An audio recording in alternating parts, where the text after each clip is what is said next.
অনেক দিন আগে এক ছোট্ট গ্রামে আরিফ নামে এক তাঁতি বাস করত। সে সুন্দর সুন্দর জামাকাপড় বুনে জীবিকা নির্বাহ করত। তার বোনা কাপড় দূর দূরান্তের বাজারে বিখ্যাত ছিল।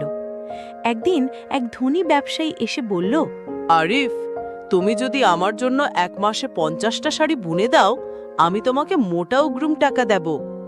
আরিফের চোখ চকচক করে উঠল। এত টাকা আগে কখনো সে দেখেনি। সে মনে মনে ভাবল, এই সুযোগ হাতছাড়া করলে বোকামি হবে। আমি 1 মাসে অনেক টাকা কামাবো। লোভে পড়ে আরিফ অনেক কাজের অর্ডার একসাথে নিয়ে নিল। দিনরাত সে কাজ করতে লাগলো, কিন্তু অতিরিক্ত চাপে তার মনোযোগ কমে গেল। সুতো জট পাকাতে লাগলো আর শাড়িগুলোতে ভুল হতে শুরু করলো।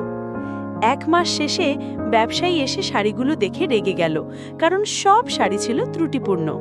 সে টাকা না দিয়ে বরং চুক্তি বাতিল করে চলে গেল। আরিফের চোখ ভিজে উঠল। লোভ না করলে আমার ক্ষতি হতো না। কম অর্ডার নিলে আমি সঠিক কাজ করতে পারতাম। গ্রামের বয়স্করা বলল, আরিফ, মনে রেখো, অতি লোভে সব নষ্ট হয়ে যায়। যা সামর্থ্য আছে সেটাই করো।